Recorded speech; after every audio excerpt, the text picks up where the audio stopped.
Hello అందరికీ welcome back to my channel Shravas world. ఎవరైనా first time నా ఛానల్ని చూస్తే కనుక సబ్స్క్రైబ్ చేసుకోండి.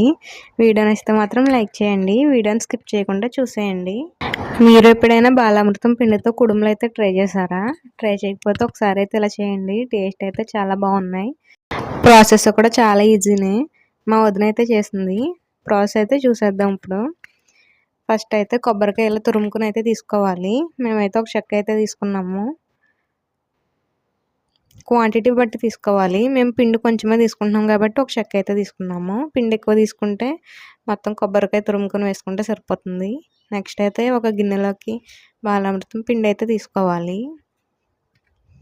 అందులోనే రుచికి సరిపడా సాల్ట్, 2 స్పూన్స్ షుగర్ కూడా వేసుకోవాలి. అందులోనే 2 స్పూన్స్ నెయ్యి కూడా వేసుకోవాలి.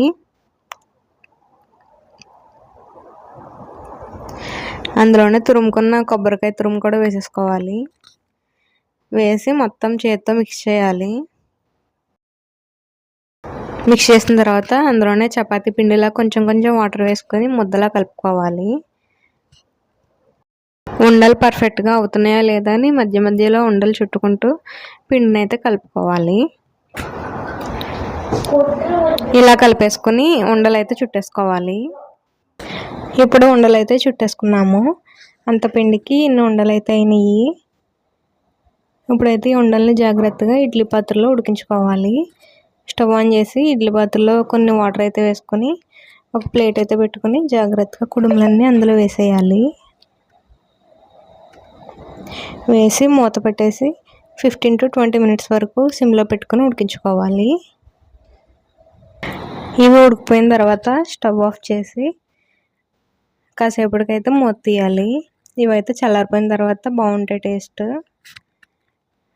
కుడుములు అయితే పర్ఫెక్ట్గా ఉడికిపోయినాయి. మీరు ఎప్పుడైనా ఇలా కుడుములు అయితే ట్రై చేస్తే కమెంట్ చేయండి. ఒకవేళ ఎవరైనా చేయకపోతే ఈ వీడియో చూసి ట్రై చేయండి. చాలా బాగుంటాయి. హెల్త్కి కూడా చాలా మంచిది. ఈ కుడుములు అయితే ఆ రోజు కంటే నెక్స్ట్ డే కూడా బాగున్నాయి టేస్ట్, వేడి చేసుకుని తింటే. ఇంకంతే. ఇంకా వీడియో నచ్చితే ప్లీజ్ లైక్ చేయండి. కొత్తగా ఎవరైనా మన ఛానల్ని చూస్తే సబ్స్క్రైబ్ చేసి సపోర్ట్ చేయండి.